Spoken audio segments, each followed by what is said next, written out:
Hi guys, Mitchell Dale and Martin Lenihan here from Rugby League Week TV with good and bad week from round 21. Starting with bad week number 3, it was the Brisbane Broncos, looking like another Broncos fade out for the third year in a row. They're now outside the 8. Yeah, 5 losses in their last 6, Mitch. It is not looking good at all. And Justin Hodges going down injured. They've got the Bulldogs who will be snarling this week, looking for a bit of payback. And I think Wayne Bennett, whatever he's going to do next year, he might have to be the Messiah because they are fading badly. Yeah, look, and as I said, third year in a row. Not good news there for Brisbane. It's been a slightly worse week at number 2 for Robbie Farah. It's just been a shocker of a week. It started with the feud with Gordon Tallis. Of course, the rumblings roll on with Mick Potter, and then his Tigers get thumped at Campbelltown on Monday night, and he skirts it from the media. Yeah, he found the trapdoor. He didn't front up to the media conference, which it's a bad look. I mean, I know it would have been tough for him, but I think you got to be there. You got to face some questions. Apparently took off out of the ground, out the trapdoor, the waiting car, all pretty bizarre, I would have thought. I know he's doing it tough.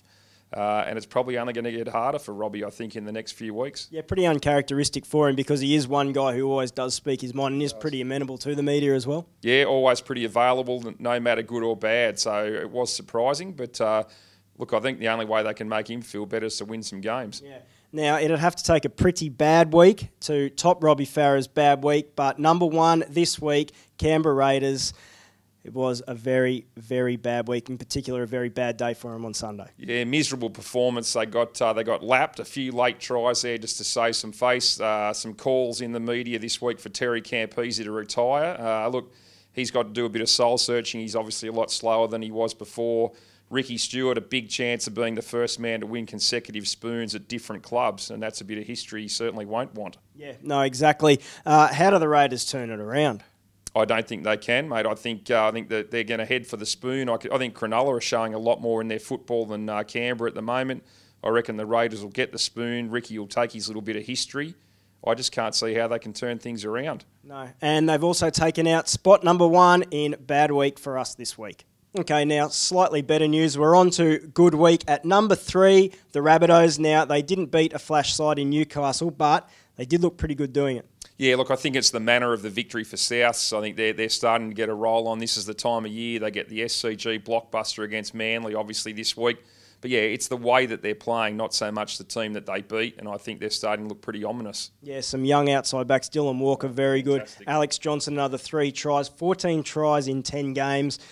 He is having some sort of a season. The Rabbitohs, it's all shaping up pretty nicely for them. It's also shaping up pretty nicely for the Panthers. Now, I've got to say, last week, we had them in bad week.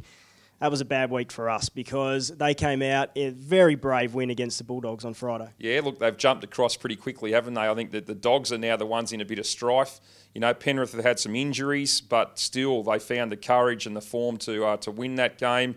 A few more guys went down, of course, so they might be in bad week again next week with Elijah Taylor was one of them, Peachy. If they can find a way to keep on winning and make the finals, I think they're going to be very proud of their season. Yeah, absolutely. And at number 1 this week for good week. Now, we're not going to turn this into the rap Jared Hayne week, but again, he has had a very good week this week.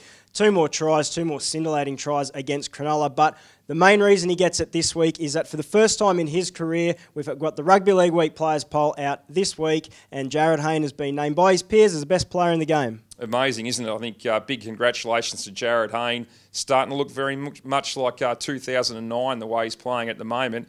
A huge result to be the number 1 player voted by those 100 players in the poll. Obviously, we've had the likes of Billy Slater, Greg Inglis have dominated this award over the years, and here's Jared Hayne getting the vote. So on the back of a great Origin series, I think. Yeah, well, that's right. You mentioned that. You mentioned some of the other Queenslanders as well. Jonathan Thurston, Cameron Smith. Those Queenslanders have had a mortgage on the best player in the game in the poll. So, look, I guess it's just a deserved rap for a bloke who's having an outstanding season at the moment. Yeah, look, they're coming home strong, Parramatta. If he keeps playing like this, they can certainly have a say in September.